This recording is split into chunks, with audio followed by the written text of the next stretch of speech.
meus amados, a paz do Senhor Jesus. Está começando mais um programa Escola Bíblica Dominical. Nós estamos hoje na lição de número 12, portanto a penúltima lição deste tão precioso trimestre, onde nós estamos estudando o livro do profeta Ezequiel. E hoje nós iremos estudar imersos no Espírito nos últimos dias. Nesta lição, nós iremos analisar o capítulo de número 47, verificaremos alguns aspectos trazidos por este capítulo. Nós iremos verificar que este capítulo traz aspectos escatológicos, pneumatológicos e também uma restauração, uma revivificação e um reavivamento ali geológica, a área do deserto de Arabá. Nós queremos louvar a Deus pela sua vida, obrigado pela sua participação conosco mais uma vez. É sempre muito bom tê-lo aqui. Você que está também pelas redes sociais, pelo YouTube, você pode agora compartilhar o link aí com um amigo, um irmão, para que ele também acompanhe o programa Escola Bíblica Dominical. Nós iremos agora para o nosso texto áureo, Verdade Prática, e a leitura bíblica em classe. O texto áureo diz assim: quem crer em mim, como diz a Escritura, rios de água viva correrão do seu ventre. João, capítulo 7, versículo de número 38. A verdade prática diz assim: o rio da vida, que representa o fluir do Espírito Santo, passa no meio do povo de Deus. A leitura bíblica em classe está no livro do profeta Ezequiel, capítulo de número 47, a partir do verso 1 até o versículo de número 12, que diz assim: depois disso, me fez voltar à entrada da casa, e eis que saíam umas águas de debaixo do umbral da casa, para o oriente, porque a face da casa olhava para o oriente. E as águas vinham de debaixo, desde a banda direita da casa, da banda do sul do altar. E ele me tirou pelo caminho da porta do norte e me fez dar uma volta pelo caminho de fora, até a porta exterior, pelo caminho que olha para o oriente. E eis que corriam umas águas desde a banda direita. Saiu aquele homem para o oriente, tendo na mão um cordel de medir, e mediu 1000 côvados, e me fez passar pelas águas, águas que me davam pelos tornozelos, e mediu mais 1000 e me fez passar pelas águas, águas que me davam pelos joelhos, e mediu mais 1000 e me fez passar pelas águas, águas que me davam pelos lombos, e mediu mais 1000, e era um ribeiro que eu não podia atravessar, porque as águas eram profundas, águas que se deviam passar a nado, ribeiro pelo qual não se podia passar. E me disse: viste, filho do homem? Então me levou e me tornou a trazer à margem do ribeiro.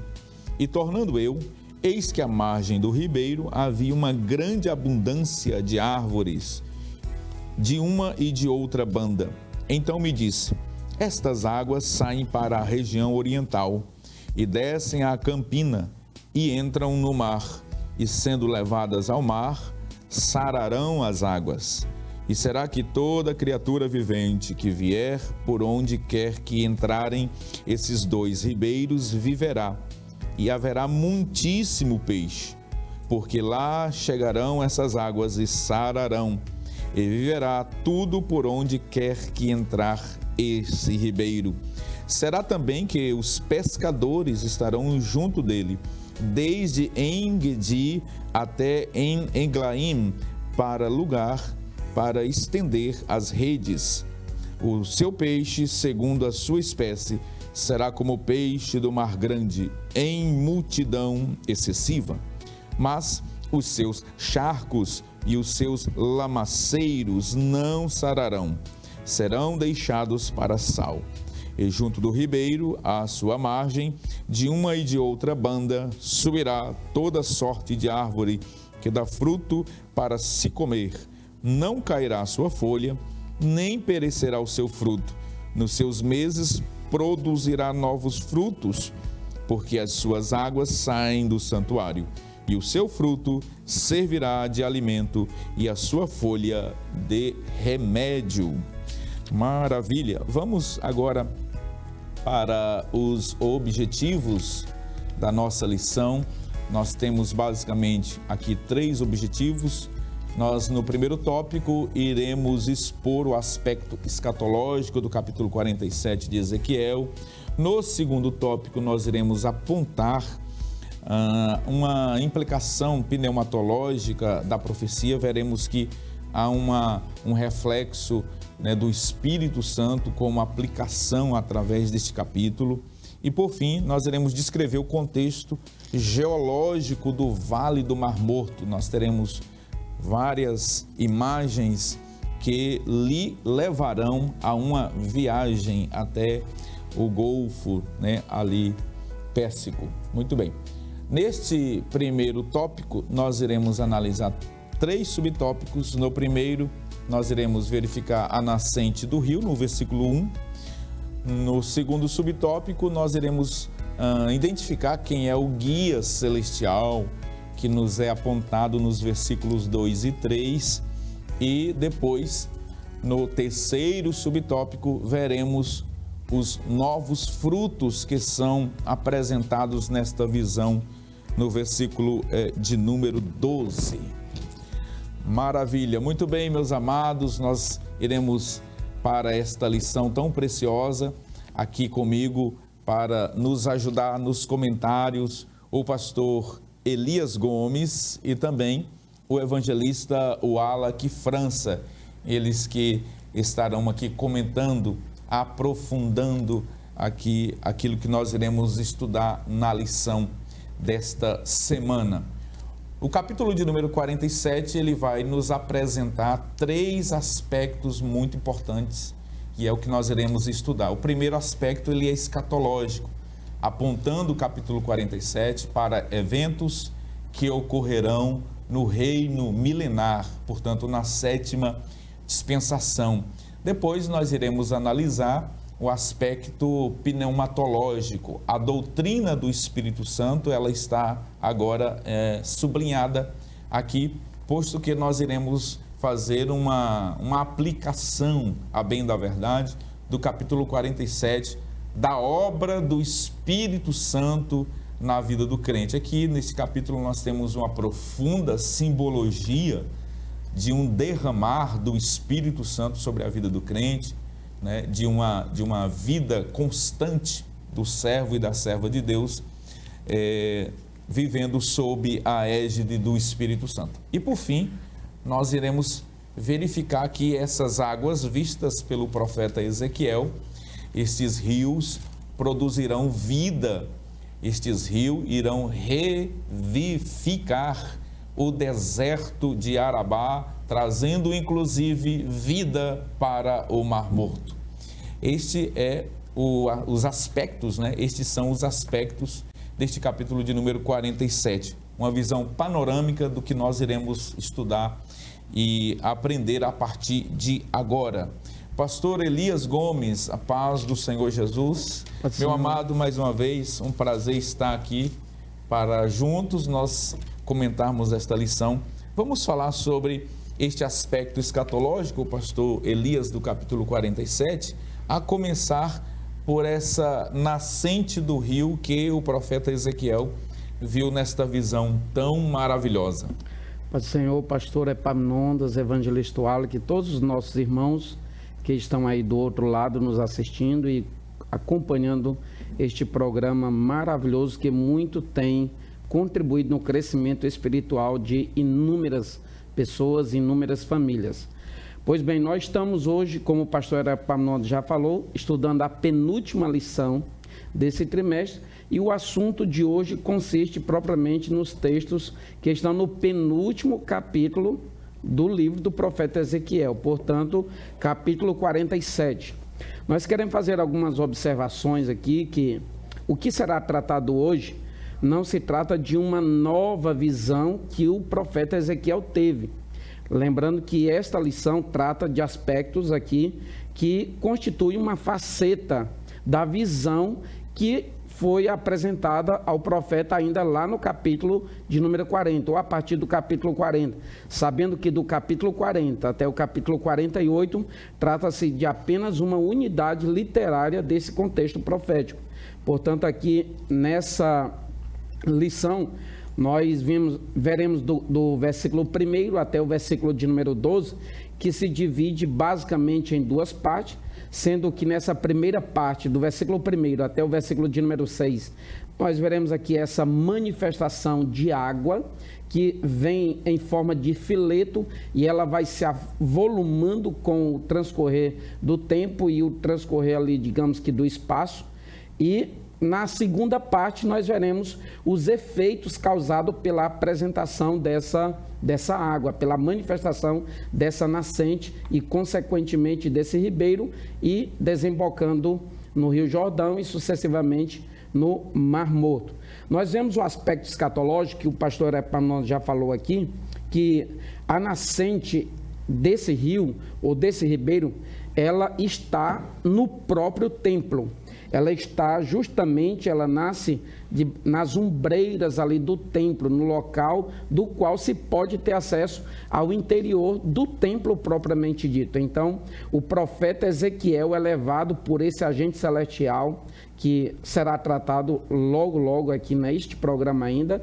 Ele é levado e ele é conduzido a enxergar esse rio, que na verdade é um pequeno fileto, repito, de água, que vai se desdobrando e vai se avolumando e ganhando uma notoriedade.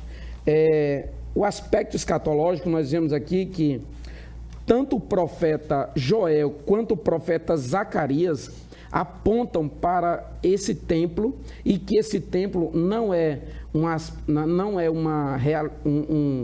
se trata de um objeto idealista, não se trata de algo propriamente historicista, mas muito mais é objeto de uma interpretação futurista, que é a nossa. Portanto, nós cremos na realidade dele, conforme está escrito em Ezequiel, capítulo de número 47, mas também no livro do profeta Joel, pastor Epaminondas. E eu gostaria de ler esse texto, que está no capítulo de número 3, versículo de número 18, que nos diz: e acontecerá que naquele dia os montes destilarão vinho e as colinas manarão leite, e todos os rios de Judá estarão cheios de água. Aqui mais propriamente, a parte B: uma fonte sairá da casa do Senhor e regará o vale de Sitim, que se trata de toda essa região ou dessas imediações ao longo do vale de Arabá.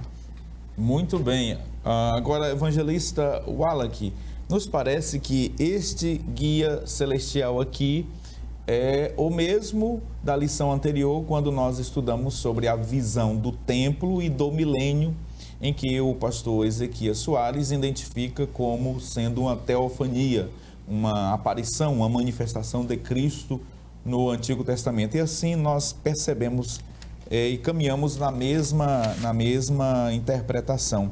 Seria isso mesmo, Wallach? E também sobre esses novos frutos, né? Que este rio, ele vai produzir um reverdecimento do deserto. Que coisa gloriosa, hein? Pai do Senhor, pastor Epaminondas, pastor Elias Gomes, uma grata satisfação estarmos reunidos aqui novamente. Perfeito. Como o pastor Elias falou agora há pouco, nós estamos dando continuidade ao mesmo contexto profético. E aqui no subtópico 2 do tópico 1, nós estamos falando sobre esse guia celestial. E nós tratamos na lição passada que se tratava de um teofanismo. E é interessante nós observarmos que esse homem, o que o profeta, que o pastor Ezequias Soares, ele traz como um cicerone ou como um guia, como se nós tratássemos sobre um guia turístico. Essa palavra é muito utilizada para guias turísticos em outras nações, em outros países. E ele guia, esse guia, pastores, ele está com uma vara de medir nas mãos e um cordel de linho, demonstrando ali que ele compreende inclusive tanto as medidas do templo como as medidas desse rio que sai do interior do templo, como o pastor Elias Gomes falou agora há pouco. Mas também é interessante nós percebermos que ele conduziu o profeta Ezequiel por toda a visão. E como o senhor bem disse, por onde esse rio passa, ele vai sarando tanto a terra, quanto a própria natureza, quanto os aspectos minerais, quanto os aspectos orgânicos. Eu me refiro ao solo, às árvores e plantas. E por onde ele passa, ele vai curando e ele sara as árvores e dá novos frutos. Ora, na lição passada nós tratamos que no reino milenar a natureza será sarada. O profeta Isaías, ele profetiza que será tirada a ferocidade dos animais e a natureza também sofrerá, na verdade, de bom grado, uma grande modificação. E esses frutos, eles começam a se produzir, como nós vimos na leitura de hoje, de leitura bíblica em classe, e eles nunca murcharão, e mensalmente eles darão novos frutos que inclusive servirão para tratar de possíveis enfermidades. Então aqui, durante muito tempo, o pastor Epaminondas se pregou de forma prática, trazendo para um contexto prático, que isso aqui se tratava de frutos do Espírito, como a caridade do crente, que nós trataremos mais à frente, do gozo, da paz, da longanimidade. Não, mas aqui o contexto é de literalidade, de sarar a natureza, de sarar a árvore, a vegetação e inclusive o solo, em se tratando de aspecto mineral. Perfeito. Fica claro que se trata de um aspecto literal, porque nós percebemos que no livro do Apocalipse, lá à altura do capítulo de número 22, é nos revelado por João uma árvore que também produz frutos, e esses frutos são para as nações. Mas observem que a visão do profeta Ezequiel, aqui no capítulo de número 4, trata do período do milênio. E aquela visão do apóstolo João na ilha de Patmos, no capítulo de número 22, ela diz respeito aos novos céus e nova terra. Portanto, nós, embora estejamos falando de visão, mas o texto, ele deve ser interpretado na sua literalidade. Isso está posto, inclusive, na nossa declaração de fé, a declaração de fé das Assembleias de Deus no Brasil. Assim nós cremos, assim nós professamos e assim nós ensinamos. Muito bem, nós iremos para o nosso primeiro intervalo. Na sequência, nós voltaremos para tratar sobre o aspecto pneumatológico do capítulo de número 47 do livro do profeta Ezequiel. Portanto, não saia daí, esta lição está maravilhosa, nós estamos aprendendo muito e certamente continuaremos a aprender. É breve o intervalo, voltaremos já já.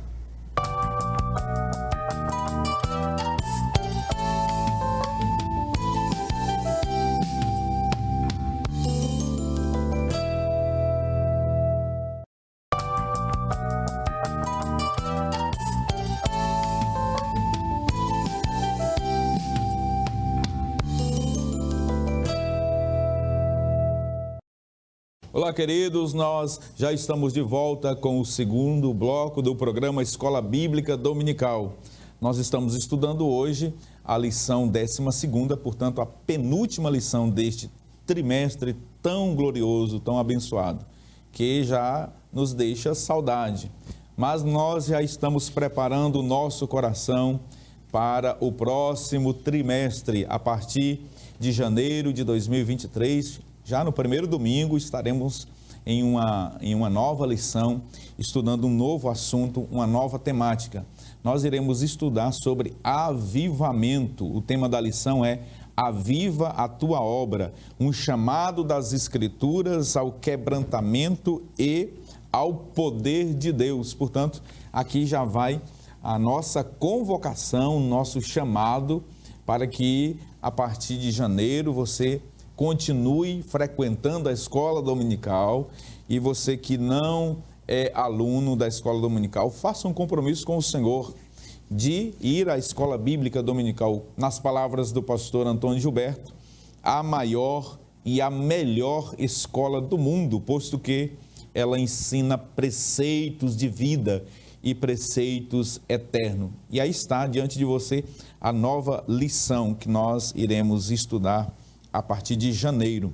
Aqui, né, na mesa nós temos um brinde, presente enviado pela livraria CPAD aos nossos comentaristas, o evangelista Wallace e também o pastor Elias, receberam já as suas lições e já estão começando a partir de hoje a preparar os seus comentários para o próximo trimestre. Portanto, você que é coordenador de escola bíblica dominical, você colega pastor, procure a livraria CPAD, onde é feita a distribuição das lições bíblicas, tá bom? Deus abençoe você, a sua casa, o seu ministério e também o seu chamado. Nós iremos para o segundo tópico dessa lição e eu quero pedir ao nosso querido Albert que coloque aí na tela os slides, né, que contém o tópico e os subtópicos que iremos estudar neste segundo bloco. Neste segundo bloco, portanto, nós iremos analisar a implicação pneumatológica do capítulo 47 do livro do profeta Ezequiel. Aqui nós iremos verificar 3 subtópicos. O primeiro subtópico, as águas, entre os versos 3 e 6. Depois iremos, no segundo subtópico, verificar sobre o Espírito Santo. Nós também iremos analisar imerso nas águas e no Espírito, o terceiro subtópico. Maravilha! E nós temos aqui, né, a grata satisfação de ter conosco o pastor Elias Gomes, um dos comentaristas deste programa tão abençoado, e que o pastor Elias é um dos professores da disciplina Pneumatologia do nosso Instituto de Ensino Teológico da Assembleia de Deus, Missão IETAD. E é bom contar com ele aqui, né, o Alec, nessa bancada, que é um especialista na matéria e muito tem a nos ensinar e a contribuir com todos aqueles que agora acompanham este programa. Pastor Elias Gomes, eu chamo agora os seus comentários para que a gente comece a falar sobre o segundo aspecto deste capítulo 47, que é o aspecto pneumatológico. E no primeiro subtópico, nós temos aqui as águas. E eu peço até que o Albert Júnior coloque aí na tela a imagem do templo e as águas saindo de debaixo do altar, onde nós temos aqui, na minha singela visão, e eu tenho certeza que os meus companheiros corroboram, uma das imagens mais lindas, né? Mais belas, pelo menos lendo o texto, eu consigo enxergar uma das imagens mais bonitas das Escrituras e também no livro do profeta Ezequiel, as águas saindo do templo, do altar e percorrendo toda a região do vale, do deserto e desembocando no Mar Morto, sarando as águas, trazendo cura para os aspectos físicos, geográficos, geológicos, né? Vegetais, conforme muito bem colocou aqui o evangelista Wallace. E aqui, pastor Elias, nós temos uma belíssima imagem e uma ilustração da obra poderosa do Espírito Santo na vida do crente, não é, pastor Elias? Exatamente, pastor Epaminondas. Voltando ao texto que está escrito lá no capítulo 47, que inclusive foi tratado de forma bem rápida no primeiro bloco, o agente celestial ali leva Ezequiel para dentro do templo e ele contempla essa nascente de água que vem de forma tímida inicialmente, e essa água ela sai ali pela porta leste, chamada também porta oriental, essa porta aí que você está vendo na sua tela, e todos nós sabemos que essa porta se trata da porta que está de frente para o Monte das Oliveiras. Se trata também da porta pela qual a glória de Deus saiu, que nós já tratamos aqui numa lição passada, quando está prevista lá, contextualizada lá no capítulo 8 de Ezequiel, e nós vimos capítulo 9, 10 e 11, e nós vimos também quando a glória retornou, né? Estudamos também isso, e ela retorna pela mesma porta. Quando o Senhor, então, retorna, a porta se fecha, isso será tratado, E aí Ezequiel é levado pelo agente celestial a sair pela porta do norte ali, ó, que é o lado superior ali, diante da sua tela aí, da sua imagem. E aí ele faz um contorno ali no templo no sentido horário, e ele é levado a enxergar e contemplar aquela água que está em direção ao sentido leste ali, para ser desembocada lá no Rio Jordão e sucessivamente no Mar Morto. Agora o interessante, pastor Epaminondas, evangelista Wally, que é que o agente celestial aqui leva, que é uma espécie de guia espiritual, leva o profeta também a experimentar, digamos assim, a realidade dessa água, tanto no seu aspecto, digamos que, de extensão e de profundidade. E aí leva-o a andar um trecho de 500 metros, basicamente, ou 1000 côvados, como é citado em algumas versões. E quando ele anda esse primeiro trecho de 500 metros, a água dá apenas no tornozelo. Nos próximos 500 metros, a água já chega ao joelho. Nos próximos 500 metros, a água chega na cintura ou na região lombar do seu corpo. E a partir daí, do quarto trecho, digamos assim, de 500 metros ou 1000 côvados, ele já tem que nadar. Ele vê que as águas estão no nível de profundidade elevados. Isso nos remete a pensar de que essa lição, ela tem um caráter interpretativo, mas também, predominantemente, ela tem um caráter aplicativo. O Senhor estava levando Ezequiel a compreender do quanto a pessoa deveria evoluir nas suas experiências com o Espírito Santo, uma vez que a água aqui é símbolo, é uma representação bíblica da manifestação do Espírito Santo de Deus. Nós vemos em Isaías, aliás, em Isaías capítulo de número 44, essa água, ela representa o Espírito Santo de Deus. Nos versos 3 e 4, o Senhor faz uma promessa através do profeta messiânico, dizendo: porque derramarei a água sobre o chão sedento e torrentes sobre a terra seca, e derramarei o meu espírito sobre a sua posteridade e a minha bênção sobre os seus descendentes, e eles brotarão como a relva, como salgueiros, junto às correntes de água. Essas mudanças de níveis nos levam então a pensar que todo cristão, pastor Epaminondas, evangelista Wally, tem que procurar melhorar, tem que evoluir, tem que se aprofundar nas suas experiências pessoais com o Espírito Santo de Deus, que é a terceira pessoa da triunidade ou da trindade divina. Nós sabemos que o Espírito Santo, ele é Deus também, com o qual nós devemos ter essa experiência. Inclusive a pneumatologia, que é a parte da teologia ou a disciplina que trata da doutrina do Espírito Santo, vendo a sua identidade, os seus atributos, bem como as suas obras, o seu ofício no meio da igreja, nós devemos enxergar que ele quer sim continuamente desenvolver essas manifestações na vida da própria pessoa, que se deixa, claro, ser objeto dessa manifestação poderosa do Espírito. Que maravilha! Olha, corroborando aqui, evangelista Wally, aqui com a fala do pastor Elias, olha o que é que diz Provérbios de Salomão, capítulo de número 4 e o versículo de número 18. Mas a vereda dos justos é como a luz da aurora, que vai brilhando mais e mais até ser dia perfeito.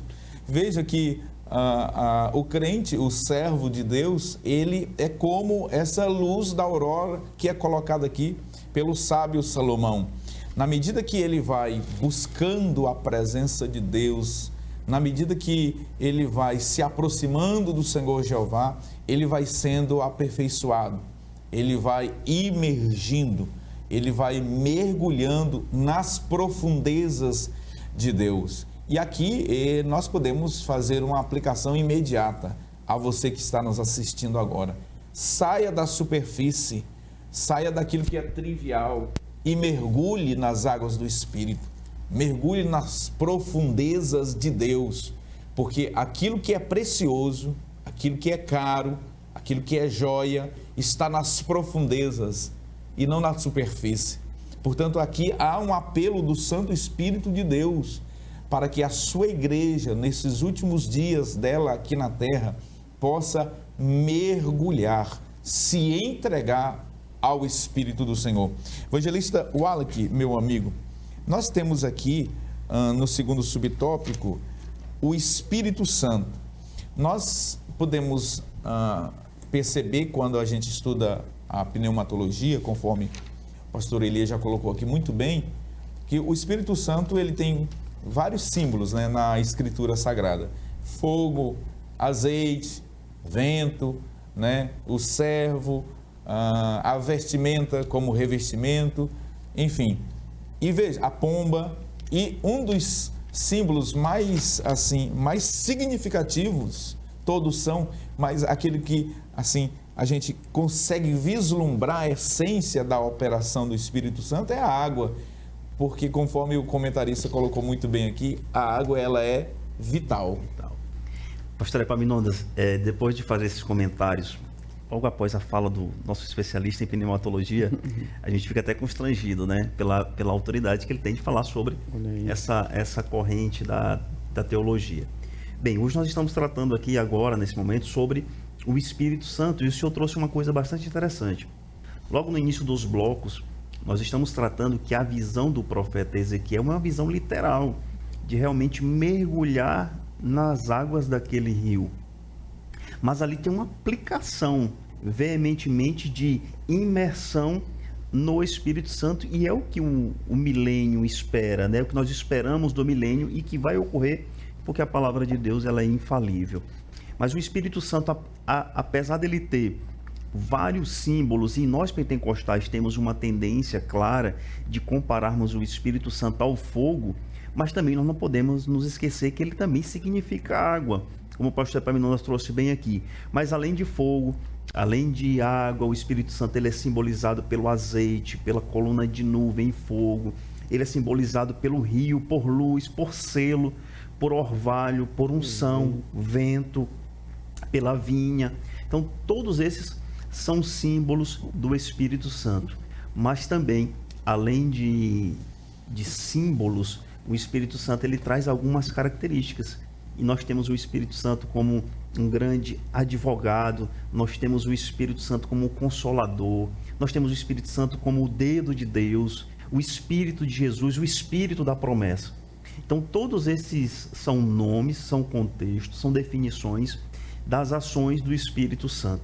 E aqui hoje nós estamos tratando desse derramar, desse agir.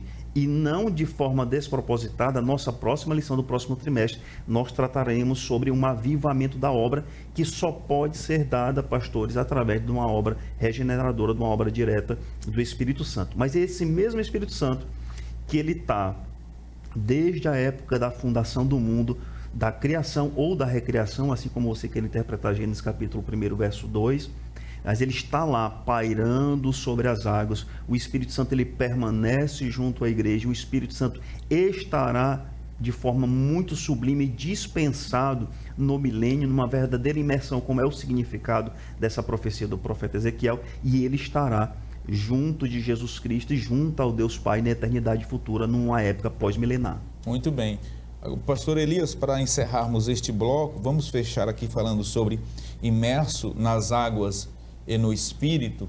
Nós precisamos distinguir, diferenciar a interpretação de aplicação. Hermeneuticamente falando, são coisas distintas, né? A Bíblia ela tem um único sentido, uma única interpretação. Agora, há várias aplicações. As aplicações elas são múltiplas. O sentido não. Nós entendemos literalmente que o capítulo 47 é escatológico e que, portanto, aponta para o milênio em que essas águas sararão a terra, sarará o deserto, sarará o Mar Morto, que veremos no próximo bloco, mas que esta interpretação literal tem várias aplicações, e uma das aplicações é a obra do Espírito Santo, na vida do crente. Como o Espírito Santo pode fazer um diferencial extraordinário na vida do crente. E aqui, pastor Elias, ser cheio do Espírito Santo, esta expressão, vamos falar um pouquinho sobre ela para a gente encerrar esse bloco? Muito bem, pastor Epaminondas, é algo interessante e oportuno, eu acho que, porque você vê a grande maior parte dessas vezes que essa expressão é citada na Bíblia, cheio do Espírito, nós inclusive estudamos aqui em lições passadas que ser cheio do Espírito, na perspectiva paulina, pode simbolizar se deixar ser dominado pelo Espírito, se deixar ser objeto de mudança e de habitação do próprio Espírito Santo, de modo que ele venha gerar frutos e modelar, reconfigurar o caráter da pessoa. Isso é ser cheio do Espírito na perspectiva paulina, digamos que na maioria das vezes. Na perspectiva lucana, ser cheio do Espírito aqui pode estar voltado para ser batizado no Espírito e também para ser instrumento através do qual o Senhor manifestará dons espirituais. Então, de uma forma ou de outra, ser cheio do Espírito Santo é mais do que imprescindível, é mais do que indispensável. Uma vez que o apóstolo Paulo disse, não embriagueis-vos com vinho, em que há contenda, mas enchei-vos do Espírito Santo de Deus. Então, todo crente, se quiser ser vitorioso, se quiser ir avante, se quiser ser perseverante, se quiser ir até o fim da sua trajetória espiritual, ministerial, de forma exitosa, é necessário primar pela presença abundante do Espírito Santo. Porque essa presença, pastor Epaminondas, evangelista Wallach, como nos diz o pastor Ezequiel Soares, o rio ele vem de forma tímida inicialmente, mas depois ele se torna um rio que ele até usa a expressão caudaloso, que significa torrencial, um fluxo intenso de água. Então, o Espírito de Deus, ele quer se manifestar na nossa vida e não menos do que isso, ele quer que nós sejamos cheios dele, cheio até transbordar. Perfeito, muito bem. Nós estamos concluindo este segundo bloco. Iremos agora para um breve intervalo, voltaremos rapidinho para o terceiro e último bloco deste programa tão abençoado. E eu peço que você não saia daí. Nós estamos estudando a lição 12ª deste trimestre que está encerrando, estudando, portanto, o livro do profeta Ezequiel. Não saia daí, nós iremos falar no terceiro e último bloco, né? Nós iremos falar sobre a restauração da terra, do deserto, do Mar Morto. Nós temos muitas imagens gráficas para apresentar a você aqui. Eu peço que você não saia daí, está imperdível este terceiro e último bloco. Até já.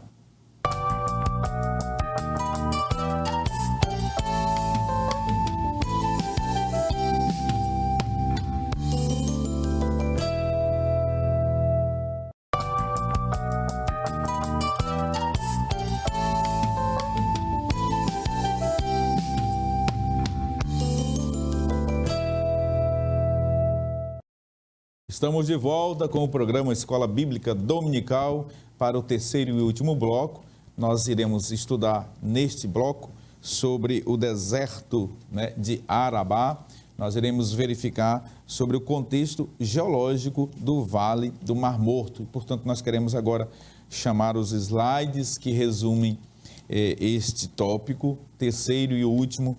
A partir de agora nós iremos verificar sobre este reavivamento que acontecerá no milênio, sobre o contexto geológico do Vale do Mar Morto.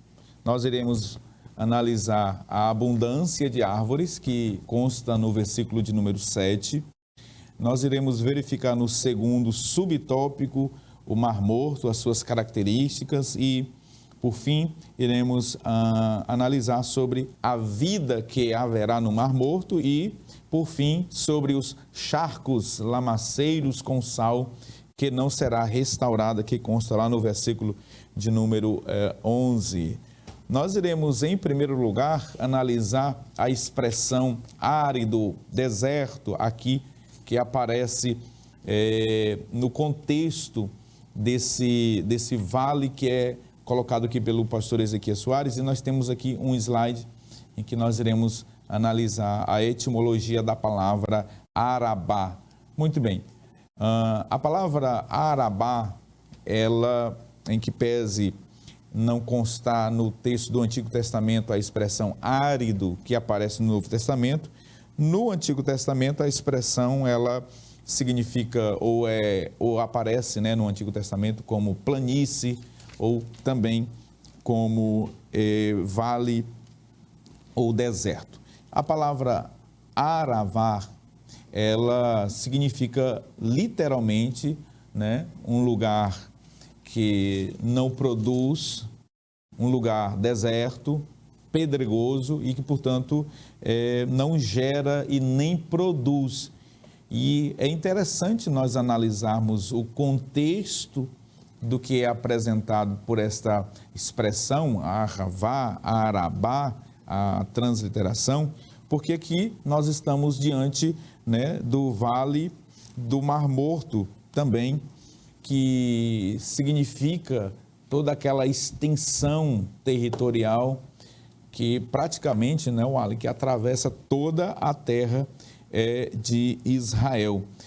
Vemos aqui que o pastor Ezequias Soares, logo nesse primeiro subtópico, quando ele trata sobre a abundância de árvores que é vista na visão do profeta Ezequiel, ela confronta assim frontalmente com o que hoje é o deserto de Arabá, lá em Israel, porque é uma terra inóspita, é um ambiente em que não se produz nada.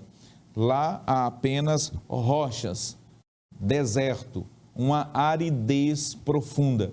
E quando nós vemos o profeta Ezequiel tendo a visão de que haverá abundância de árvores naquela região, nós percebemos que o rio, né, que sairá do templo vai curar, sarar aquela terra, trazendo vida através de um grande florestamento ou reflorestamento daquela região, que nós poderemos analisar nesse contexto também, a partir do que nós iremos apresentar agora, imagens contendo toda aquela região que compõe o Vale do Mar Morto. Eu vou pedir ao Albert que coloque aí para que nós falemos sobre o Mar Morto, sobre o reflorestamento, sobre o reavivamento que haverá naquela região. Veja aí, o comente sobre essas imagens que estão sendo mostradas agora. Perfeito, pastor Epaminondas. Nós estamos vendo aí na tela a imagem do país, lá da nação de Israel. Do seu lado esquerdo, o Mar Mediterrâneo, o Mar Vermelho, na verdade. Logo mais acima, o Mar Mediterrâneo, conhecido também na Bíblia como o Mar Grande. Isso está em Números, em Josué, por várias vezes o comentário. Hoje nós lemos na leitura bíblica em classe que esse Mar Morto ele dará peixes como o Mar Grande. Você se lembra da leitura bíblica em classe? Esse Mar Grande que está se referindo a esse mar que está aí acima da sua tela. E nós temos aqui um mapa do relevo, né, geográfico do país de Israel. Ao seu lado direito, pastor Epaminondas, o Mar da Galileia. É importante nesse momento que a gente consiga definir aqui o que é mar Mediterrâneo ou Mar Grande, Mar da Galileia e Mar Vermelho. Por vezes nós confundimos essas nomenclaturas ao analisarmos os textos bíblicos. Mas aí, agora em verde, pastor Epaminondas, nós estamos vendo o Vale de Arabá, que o senhor comentou agora há pouco. É esse vale todo em cor verde que será reflorestado no templo milenar. Esse vale hoje hostil, árido, sem produtividade vegetal, ele será transformado, por isso que ele está em verde, para que você entenda de forma significativa o que vai ocorrer nessa natureza. Do lado esquerdo da tela, nós temos aí o Golfo de Acaba. E logo aí no centro da tela, o Mar Morto, que é o tema da nossa lição de hoje, bem próximo aí à cidade de Jerusalém. Então nós cremos que em algum ponto à sua direita haverá esse novo templo, esse templo milenar. Nós não estamos dizendo que esse templo será especificamente em Jerusalém, mas muito possivelmente à direita do Mar Morto, onde aquele rio que o pastor Elias explicou agora há pouco, ele sai dando vida aí ao Mar Morto. E novamente, perceba esse vale em verde, que é o vale aí que o pastor Epaminondas trouxe agora, o Vale de Arabá. Mas eu gostaria também que a gente analisasse sobre uma outra perspectiva, pastor Epaminondas, de uma perspectiva mais próxima, vindo do sul para o norte. Então nós temos aí uma imagem partindo do Mar Vermelho, ou seja, do sul de Israel.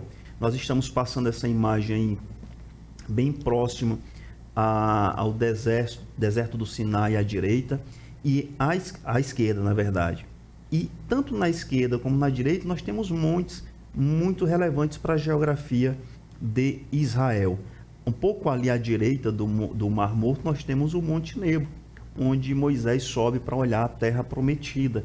E eu gostaria que o Albert passasse mais a imagem para que a gente olhe do norte, partindo uma imagem do norte, do Mar da Galileia, esse mar onde Jesus ele chama os seus primeiros discípulos, onde ele atravessa para Gadara, e aí nós estamos passeando por cima desse Vale de Arabá. Esse vale hoje, pastor Epaminondas, não tem vegetação, como você pode perceber aí, uma área não cultivável, não agricultável, o Mar Morto, um mar de grande salinidade, nós estamos passando aí, e até ele chegar lá no Golfo de Acaba. Toda essa região muito hostil, muito inóspita para a vida. Nós estamos falando de um vale profundo, onde o seu nível está bem abaixo do nível do mar. E esse vale, ele pega do norte e ele vai até o sul, desembocando no Mar Vermelho, onde você vê aí o Golfo de Acaba, que é um golfo que nós conhecemos na literatura bíblica, em Josué, no capítulo 18, no versículo 18. Portanto, olha só essa região. E a Bíblia diz, à luz da profecia do profeta Ezequiel, que toda essa região será sarada, tanto de forma vegetativa quanto da forma geológica. Então, nós gostaríamos de comentar isso aí agora. Perfeito. Que maravilha ter, né, pastor Elias, um geógrafo aqui na nossa bancada, na nossa mesa. Eu estou agradecido a Deus e muito bem aqui auxiliado. Nós temos um pneumatólogo aqui, o pastor Elias, para tratar do segundo subtópico. E no terceiro tópico, o geógrafo, né, o evangelista Wallach. De fato, o Wallach, ele é geógrafo mesmo. E nós podemos analisar e perceber que vários mares foram citados aqui, né? E o Wallach foi muito feliz quando ele pontuou que vez ou outra alguém confunde, né, o Wallach, esses mares. Nós temos ao sul o Mar Vermelho, onde aconteceu a travessia do povo de Israel, né, e saindo do Egito, entrando ali na terra prometida. Nós temos lá ao norte o Mar da Galileia, que na verdade, a bem da verdade, o Mar da Galileia não é um mar propriamente dito, tecnicamente falando. O Mar da Galileia é um grande lago. Ele tem 13 quilômetros de largura, 19 quilômetros de comprimento e por essa extensão dele, ele é chamado de mar, né? Na antiguidade, ele era assim considerado. O Mar da Galileia, ele é abastecido pelo Rio Jordão. O Rio Jordão, que nasce ali ao pé, né, do Monte Hermon, ele tem basicamente 4 nascentes, forma aquele lago de Uda e depois ele desemboca no Mar da Galileia, forma aquele grande lago, o Mar da Galileia. Ele é chamado também de Mar de Tiberíades ou Lago de Genezaré, é melhor assim defini-lo tecnicamente, né? Lago, na verdade ele é um grande lago, uma grande represa. E por fim, o Rio Jordão, ele vai desembocar lá no Mar Morto. Observem que o Mar Morto também é um grande lago, né? E ele é assim chamado por conta da sua extensão. É bom falar também que o Mar da Galileia, ele está aproximadamente a 200 metros abaixo do nível do mar, e pastor Elias, evangelista Wallach, o Mar Morto, ele é a parte mais baixa da terra, é a parte mais inferior da terra, portanto, a aproximadamente 400 metros abaixo do nível do mar. E a gente observa, pastor Elias, que as cidades de Sodoma e Gomorra e as outras que ficavam ali nas circunvizinhanças, essas cidades, elas estavam, né, na região mais baixa da terra. E os moradores daquela cidade estavam praticando as coisas espiritualmente mais baixas do ponto de vista, né, da moralidade. E aí, pastor Elias, eu chamo também seus comentários, porque para a glória do Senhor nosso Deus, haverá vida no Mar Morto. Isso alegra o nosso coração, saber, né, Wallach, que lá hoje nem bactéria consegue sobreviver naquele mar, tamanha a densidade de sal. E, pastor Elias, fale sobre isso que vai acontecer no milênio. Muito bem, pastor Epaminondas. Nós vemos aqui alguns números que torna o Mar Morto algo muito peculiar, né? O senhor já falou que ele fica em torno de 400 metros abaixo do nível do mar, mas é assim, e essa diferença de 400 metros é em relação ao espelho da água do Mar Morto. Nós sabemos que ali ainda tem uma profundidade de mais de 300 metros, então é o ponto realmente mais baixo da Terra. Se em outra ocasião nós pesquisarmos a partir de uma visão, de um corte, digamos que transversal, nós podemos ver essa profundidade que o Mar Morto apresenta, e é chamado de morto porque nada sobrevive lá, nada vai avante, não produz nada, como os senhores já falaram, dado ao alto teor de sal ou o elevado nível de salinidade. Só para se ver, pastor Epaminondas, comparando que um mar normal, ele tem 3% de sal comparado ao volume de água, ou seja, cada 3 gramas, digamos, de sal para 100 ml de líquido, desse fluido da água. E lá no Mar Morto é 10 vezes mais. Uma relação proporcional ou percentual que nós pudéssemos dizer é que ele é 1000% mais salgado, digamos, do que outras águas, ou tem 1000% de sal a mais do que a média normal. Então, isso faz com que as pessoas, inclusive, elas flutuem, né, na água lá, elas não afundam, e é algo assim extraordinário desse ponto de vista físico. Mas nós sabemos que então morto justamente por essa incapacidade de produzir. Inclusive, ele é chamado de mar salgado. Em Deuteronômio capítulo 3, versículo 17, na Nova Almeida Atualizada, ele é chamado de mar de Arabá também, por causa desse vale que já foi mencionado e tratado aqui. Agora, o importante é que as coisas de Deus, em certos momentos, parece apresentar um contexto paradoxal, porque como é que pode um contexto chamado de morto apresentar abundância de vida agora, tanto para os peixes, tanto para as árvores, etc. Porque aqui haverá uma riqueza monstruosa no que diz respeito à vida, e ele produzirá peixes, produzirá árvore, enfim, haverá uma abundância de vida, tanto quanto o mar Mediterrâneo, que é a referência aqui de vida para esse contexto. Nós vemos então que o nosso Deus, ele trabalha com mudanças e mudanças extraordinárias. Só um outro aspecto aqui, pastor Epaminondas, que creio eu que o Senhor usa justamente esse contexto para mostrar para Ezequiel o quanto nós podemos se aprofundar na plenitude do Espírito. Ele pega ali o ponto mais profundo da terra para, digamos que, simbolizar as águas que podem representar a plenitude do Espírito, a plenitude na qual nós devemos estar mergulhados e estar imersos continuamente durante a nossa vida. Perfeito. Nós podemos também dizer que não importa o quão baixo o nível moral e ético, não importa o tamanho do seu pecado, não importa o que você tenha feito, aonde chegar as águas ou o Espírito Santo, ele pode restaurar vidas. O Espírito Santo pode devolver vida àquele que está morto espiritualmente, né? Não importa o que você fez, o que você deixou de fazer, se você considera o pior dos homens, o pior dos pecadores, o Espírito Santo, assim como ele vai restaurar, assim como o Senhor Jeová vai restaurar o lago do Mar Morto, o Mar Morto propriamente, trazendo vida, ele pode lhe conceder vida em abundância, ele pode lhe devolver alegria, felicidade, né?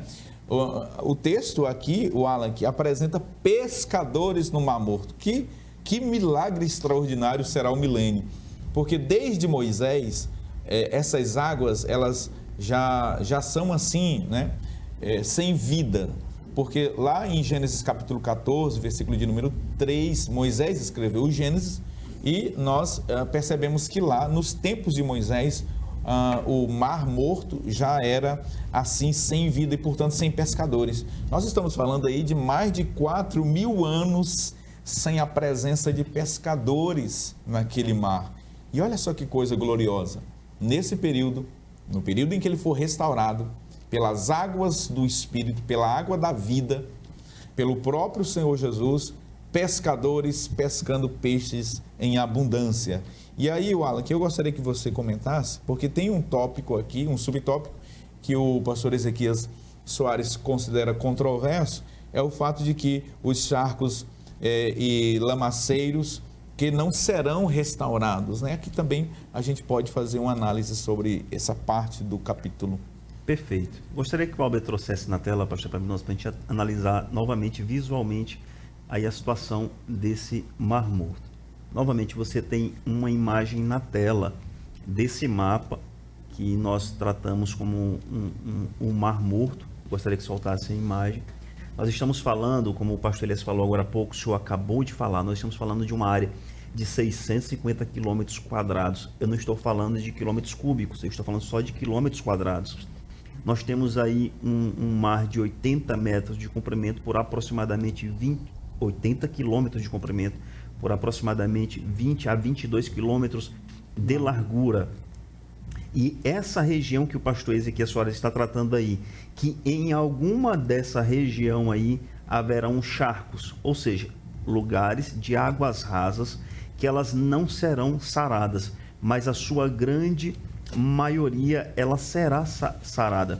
Nós temos aí algumas expressões que o pastor Ezequias Soares traz para que nós comentemos. Ele diz que esse mar é um mar salitroso, que contém muito salitro, que é uma substância química variada do nitrato de potássio. Águas sulfurosas ou águas ácidas com menos oxigênio, diante inclusive da impossibilidade de vida microbiótica. Mas aí o ponto controverso está, em algum momento aí, em algum lugar de toda essa região circundada em amarelo, haverá locais que não serão sarados, águas rasas que não serão saradas. E aí vem algumas correntes interpretativas da época do milênio. O porquê que essas águas não serão saradas, ou seja, o conteúdo de salinidade permanecerá. E aí vem alguns dos comentários que nós trazemos aqui através do pastor Ezequias Soares, dizendo que esse sal, inclusive, pode ser utilizado para as ofertas, para o ritual do sacrifício, que, como nós vimos na aula passada, serão realizados durante o tempo milenar. Outra explicação que é dada em relação a esses charcos lamaceiros aqui é um indicativo de que no milênio ainda haverá pecado. No milênio haverá inclusive morte. Isaías capítulo 65, né? Isaías capítulo 66, versículo de número 24, o 20 e o 22 indica, inclusive, que quem morrer com 100 anos morre jovem. Haverá, portanto, morte, haverá pecado durante o milênio. E alguns vão também ter outras interpretações para essa não restauração dessa parte, não é? E aí, pastor Elias, nós queremos concluir essa lição, né? E aqui uma aplicação geral, fazer com que as pessoas que agora nos assistem, as pessoas que agora acompanham o programa Escola Bíblica Dominical, levem como lição maior que Deus, Ele, num futuro, Ele vai restaurar a terra de Israel, vai restaurar os desertos. Inclusive o profeta Isaías profetizou que os desertos desaparecerão, né? Que haverão pomares, que o deserto será verde, que o deserto será coberto em abundância de árvores. Tudo isso acontecerá quando o Senhor instaurar o seu reino aqui na terra. Mas, com uma aplicação, pastor Elias, nós podemos aqui extrair como lição que o Espírito Santo de Deus, ele tem uma obra a realizar em nossas vidas, na vida de todos aqueles que se entregam a ele. As águas, elas podem até começar no tornozelo, mas nós não podemos nos acomodar e devemos caminhar um pouco mais até que essas águas cheguem à altura dos joelhos e mergulhemos um pouco mais até que elas alcancem a altura da cintura, por fim dos ombros, e aí nós possamos imergir profundamente neste oceano que é o Espírito do Senhor. Eu quero concluir esse programa aqui, franqueando aos meus companheiros. Se vocês querem fazer alguma consideração, fiquem à vontade. O interessante, pastor Epaminondas, é evidenciar que a vida, ela estará ali presente, a abundância de vida, digamos assim, nesse tempo, mas isso não se deve propriamente ao Mar Morto em si, é claro, ao Jordão propriamente, ao Lago de Genezaré, de onde não, é justamente aqui no versículo de número 12 do capítulo 47, diz assim: produzirão frutos novos todos os meses, porque são regadas pelas águas que saem do santuário. Então é justamente por essa água especificamente que sai do santuário, e ela representa a manifestação do Espírito Santo de Deus. Algo interessante é que o Espírito Santo, ele tem toda uma obra para fazer na vida da pessoa. Se ela se deixar ser dominada por esse Espírito, então o Espírito atuará desde o convencer até o permanecer, direcionando e orientando a pessoa em toda e qualquer ação da vida. Como nos diz Romanos 8:14, que aquele que é guiado pelo Espírito de Deus, este é filho de Deus. Pastor Epaminondas, o profeta Isaías escreve no capítulo 11, no versículo 9, e diz que a terra se encherá do conhecimento do Senhor. E na aula passada nós vimos muito bem que o Espírito Santo, ele terá essa participação. E toda aquela terra, toda aquela população que ingressará com Cristo no milênio, compreenderá que tudo aquilo que for feito, aquela natureza sendo sarada, será verdadeiramente uma obra de Deus. Muito bem.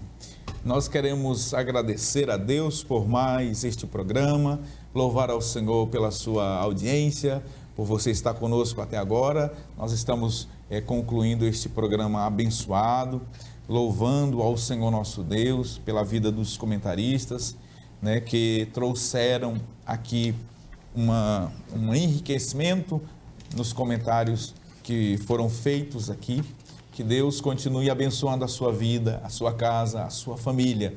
Nós esperamos por você no próximo programa, no último programa deste ano e também na última lição, que já nos deixa saudades, né? O livro do profeta Ezequiel, tá bom?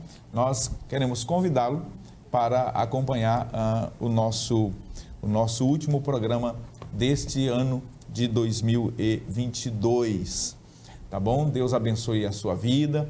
Nós iremos louvar ao Senhor agora pela vida também do nosso pastor Salles, que tem muito nos apoiado, incentivado na realização deste programa.